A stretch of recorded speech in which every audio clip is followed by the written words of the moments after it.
حضرات گرامی، قرآن انسانوں کی طبیعت اور اس کی نفسیات کو بیان کرتا ہے اور کہتا ہے کہ تم دنیاوی زندگی کو ترجیح دیتے ہو۔ یعنی جب معاملہ آتا ہے دنیاوی خرید و فروخت کا، دنیاوی منفعت کا،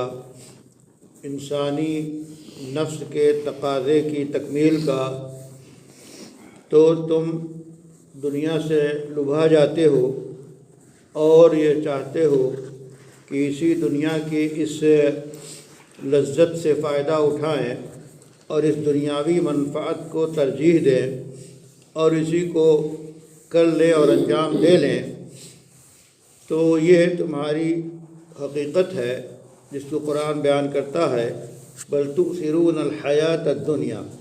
کہ تم دنیاوی زندگی کو ترجیح دیتے ہو، حالانکہ آخرت جو ہے وہ زیادہ بہتر ہے اور ہمیشہ باقی رہنے والی ہے۔ یعنی یہ اسلام کا عقیدہ ہے کہ انسان اس دنیاوی زندگی کو گزارنے کے بعد، موت کے بعد وہ برزخ میں پہنچ جاتا ہے، اور برزخی عالم کے بعد پھر اس کے لیے آخرت ہے، یعنی قیامت کا دن ہے، اور حساب و کتاب کے بعد پھر وہاں کی جو زندگی مستقل شروع ہوگی، یا تو وہ جنت کی زندگی ہوگی یا تو وہ جہنم کی زندگی ہوگی، اللہ اس سے بچائے۔ تو دنیاوی عمل اور دنیاوی حرکتوں اور دنیا میں جو زندگی گزاری گئی ہے، ان سب کا ریکارڈ تیار ہے اور ان کے مطابق آخرت میں اس کا بدلہ دیا جائے گا، یا تو جزا ملے گی یا سزا ملے گی۔ اور یہ بات دو ٹوک طور پہ قرآن واضح کر دے رہا ہے کہ دنیا کے مقابلے میں آخرت کی جو زندگی ہے اور آخرت جو ہے وہ بہتر ہے اور ہمیشہ باقی رہنے والی ہے۔ اس لیے عقل کا تقاضا یہ ہے، انصاف کا تقاضا یہ ہے کہ جو چیز ہمیشہ باقی رہنے والی ہو، جو چیز امر ہو اور جس چیز کے لیے زوال نہ ہو، اس کے مقابلے میں وقتی حاصل ہونے والی منفعت کو یا دنیاوی زندگی میں جو لذتیں حاصل ہو رہی ہیں اور وہ شریعت کے خلاف ہو رہی ہیں، تو ان کو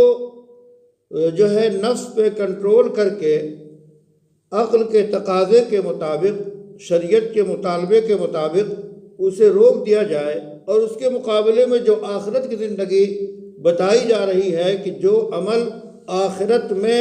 مفید ہوگا، موزوں ہوگا، مناسب ہوگا، فائدہ پہنچانے والا ہوگا، اس عمل کو کیا جائے۔ تو حاصل یہ نکلا کہ دنیا میں جب بھی کوئی ایسا موقع آئے کہ دو رخی چیز ہو، دو چیزیں ہوں، ایک طرف ایسا معاملہ ہو جو جس میں صرف دنیاوی لذت ہو، اور آخرت کا جو معاملہ ہے اس میں وہ حکم جو ہے وہ آخرت کا اس دنیاوی لذت سے روک رہا ہو، تو ان دونوں میں اگر مقابلہ ہو جائے تو ترجیح دے انسان اس عمل کو جو آخرت میں نافع اور مفید ہے، تو وہ آخرت کو ترجیح دے گا، اور آخرت جو ہمیشہ باقی رہنے والی اور بہتر ہے، اس واسطے بہتر سے بہتر، خوب سے خوب تر کی طرف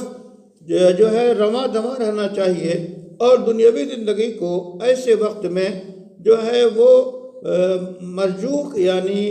ترک کر دینا چاہیے، اور اس کے مقابلے میں آخرت کی زندگی میں کام آنے والی چیز کو اختیار کرنا چاہیے۔ اللہ سے دعا ہے کہ ہمیں خیر کی توفیق عطا فرمائے اور شر سے ہماری حفاظت فرمائے۔